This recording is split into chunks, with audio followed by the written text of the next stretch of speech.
sahabat Daai, sekarang kita akan cari tahu seputar pola makan vegetarian. Namun, sebelum membahas lebih jauh mengenai vegetarian, ada yang tahu nggak ya vegetarian itu apa? Vegetarian saya tahu orang yang suka makan sayur-sayuran. Vegetarian tuh kita dilarang untuk makan daging, ayam. Jadi kita hanya yang berbau dengan sayuran. Kentang, segala macamnya itulah. Ini vegetarian ya seperti vegetarian yang ada yang boleh vegetarian doang murni, ada yang boleh minum susu gitu ya. Kebetulan saya kurang tahu nih soal vegetarian gitu. Wah sahabat, ternyata ada yang tahu dan ada juga yang tidak tahu sama sekali tentang vegetarian loh. Lazimnya kita bagi dua, vegetarian murni sama satu lagi vegetarian yang lacto vegetarian. Jadi lacto vegetarian itu dia masih makan telur dan minum susu. Kalau vegetarian murni betul-betul dia tidak makan makhluk hidup. Dan ternyata ada juga vegetarian yang tidak memakan daging hingga turunannya seperti susu, telur, dan keju.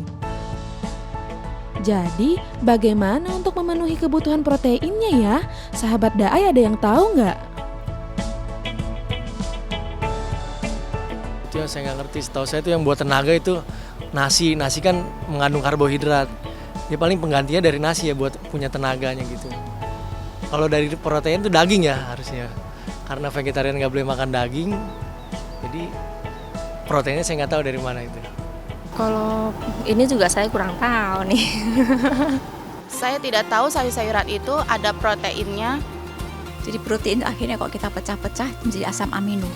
Asam amino ada banyak sekali jenisnya. Jadi ada dua, asam amino yang esensial dan asam amino yang non-esensial.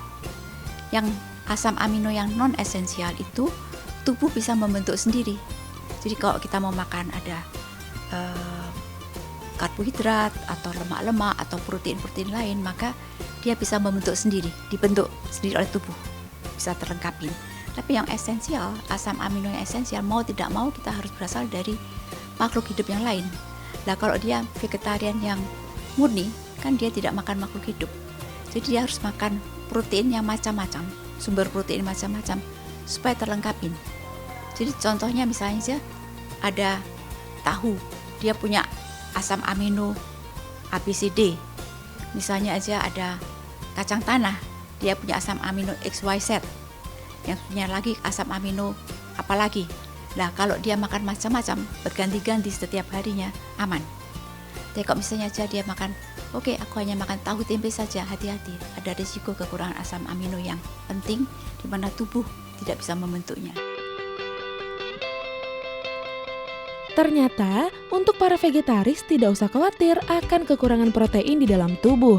Yang terpenting, para vegetaris harus makan sayur-sayuran yang bermacam-macam jenisnya, sehingga tidak akan kekurangan asam amino esensial dan kebutuhan protein akan terpenuhi. Baik sahabat Daai, kita lanjutkan dan kita cari tahu yang lainnya yuk.